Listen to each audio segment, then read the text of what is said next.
I thank His Majesty the King. बिस्मिल्लाहिर्रहमानिर्रहीम। कैसे हो दोस्तों, सब ठीक हो? उम्मीद है कि आप सब खैरियत से होंगे। तो आज की इस वीडियो में हम कायद-ए-आज़म मोहम्मद अली जिन्नाह की ज़िंदगी के कुछ फैक्ट्स के बारे में आपको बताएंगे। तो आप आखिर तक ये वीडियोस देखते जाएं, और इससे पहले कि अगर आपने हमारा चैनल सब्सक्राइब नहीं किया तो इसको जल्दी से कर लें, क्योंकि हम ऐसी बहुत सी वीडियो लाते रहते हैं और बताते रहते हैं, जिससे आपके नॉलेज में बहुत इजाफ़ा होगा। तो चलिए ज़रा बताते हैं आपको। दोस्तों, बताया ये जाता है कि कायद-ए-आज़म मोहम्मद अली जिन्नाह 25 दिसंबर 1876 को पैदा हुए, लेकिन इनकी ये असल डेट ऑफ बर्थ नहीं है। जी हाँ, इनकी असल डेट ऑफ बर्थ 20 अक्टूबर 1875 है, जिसको बाद में चेंज करके 25 दिसंबर 1876 कर दिया गया। अब इसके पीछे ऐसी क्या वजह थी कि कायद-ए-आज़म की डेट ऑफ बर्थ को चेंज किया गया, तो ये बात आज तक नहीं बताई गई, और शायद ही किसी को ये मालूम भी हो। उनका नाम मोहम्मद अली जिन्नाह ये भी पूरा नाम नहीं था, बल्कि उनका पूरा नाम मोहम्मद अली जिन्नाह बाई था, जो कि चेंज करके सिर्फ मोहम्मद अली जिन्नाह कर दिया गया। कायद-ए-आज़म की पहली बीवी, जिनका नाम एमी बाई था, एमी बाई की उम्र जब 14 से 16 साल के दरमियान थी, तो उनकी शादी कायद-ए-आज़म के साथ हो गई। लेकिन कायद-ए-आज़म के लंदन जाते ही कुछ ही अरसे के बाद उनकी वफ़ात हो गई। उसके बाद कायद-ए-आज़म ने वापस आकर 1918 में रतन बाई से शादी की, जिसका नाम रतन बाई से चेंज करके मरियम जिन्नाह कर दिया। वो फ़ारसी ख़ानदान से ताल्लुक़ रखती थी। मरियम जिन्नाह और कायद-ए-आज़म की एक बेटी भी थी, जिसका नाम दीना वादिया था, जो कि 1919 अगस्त में पैदा हुई थी, और अभी हाल ही में 2017 में उनकी भी डेथ हो गई है, जिनकी उम्र 98 ईयर्स है। उनके बारे में मैं एक अलग वीडियो आपको ज़रूर बताऊंगा। एक और बहुत बड़ा फैक्ट ये है कि कायद-ए-आज़म की डेट ऑफ बर्थ का दिन और पाकिस्तान की आज़ादी का दिन सेम होता है, यानी कि अभी जो 2018 में कायद-ए-आज़म की डेट ऑफ बर्थ का दिन आ रहा है वो मंगल आ रहा है, और पाकिस्तान की जो आज़ादी का दिन है वो भी मंगल आ रहा है। तो ये एक फैक्ट है जो पीछे भी चला आ रहा है। उस वक्त भी कायद-ए-आज़म के पास 200 सूट थे, जो कि कायद-ए-आज़म कोर्ट में पहन कर जाते थे। और दूसरी बात ये कि कायद-ए-आज़म ने कभी एक टाई दोबारा नहीं पहनी। इसका मतलब ये कि कायद-ए-आज़म जो टाई एक दफ़ा पहन लेते उसको फिर दोबारा ना पहनते।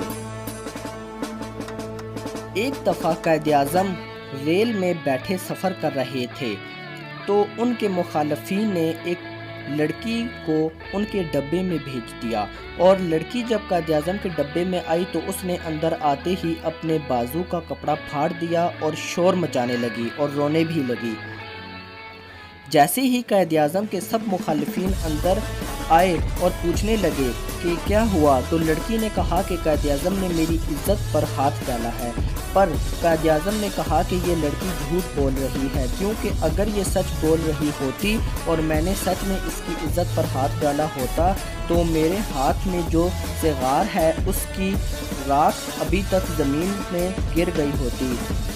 वो तो वैसी ही मेरे हाथ में है जैसे इस लड़की के आने से पहले थी।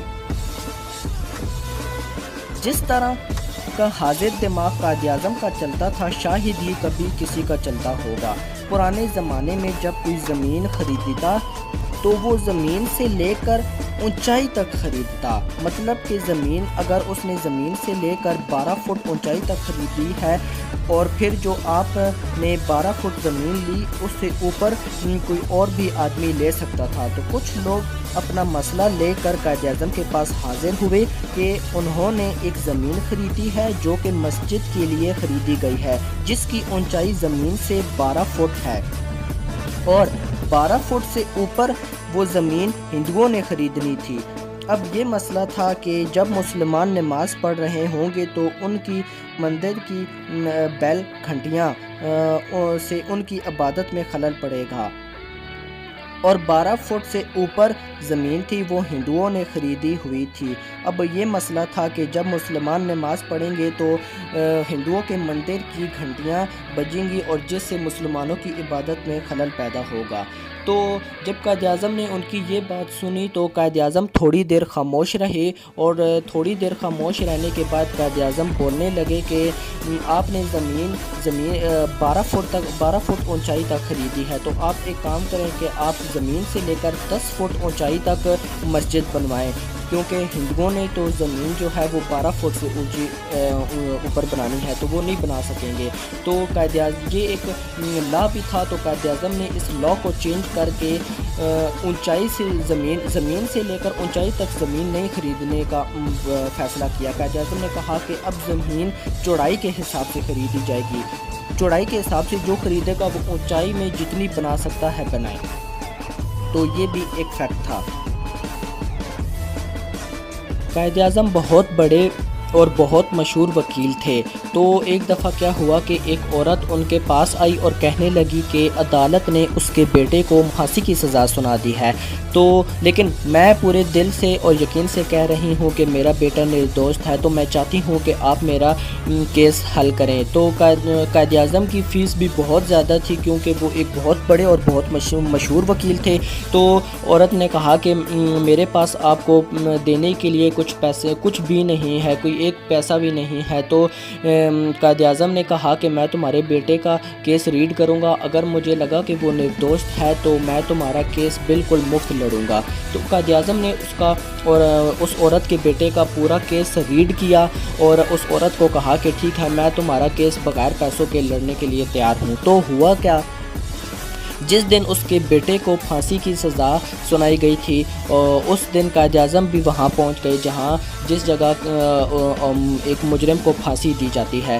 تو قائد اعظم سب دیکھ رہے تھے، کافی لوگ بھی وہاں موجود تھے۔ تو جیسے ہی عورت کے بیٹے کو پھانسی دی جانے لگی، اس کے گلے میں پھانسی کا پھندا ڈالا گیا اور اس کو لٹکایا گیا تو قائد اعظم بولے بس اب اس کو یہاں سے پکڑ لو اور اٹھا لو، کیوں کہ جن پیپرز پر سائن کیا گیا تھا ان پر صرف یہ لکھا گیا تھا ہینگ ہم، اس کا مطلب یہ کہ صرف لٹکایا جائے، یہ نہیں کہ یہ مر جائے تب۔ تو قائد اعظم نے وکیل کو کہا کہ میں تم پر کیس کر دوں گا اگر اس کو نہ چھوڑا تو مجبوراً انہوں نے اس کو چھوڑنا پڑ گیا۔ تو یہ واحد ایسا بندہ تھا جو پھانسی سے بچ گیا تھا، مطلب اس سے پہلے کوئی ایسا بندہ نہیں اور اس کے بعد بھی شاید کوئی ایسا بندہ نہیں ہوگا جو پھانسی کی سزا سے بچ گیا ہو۔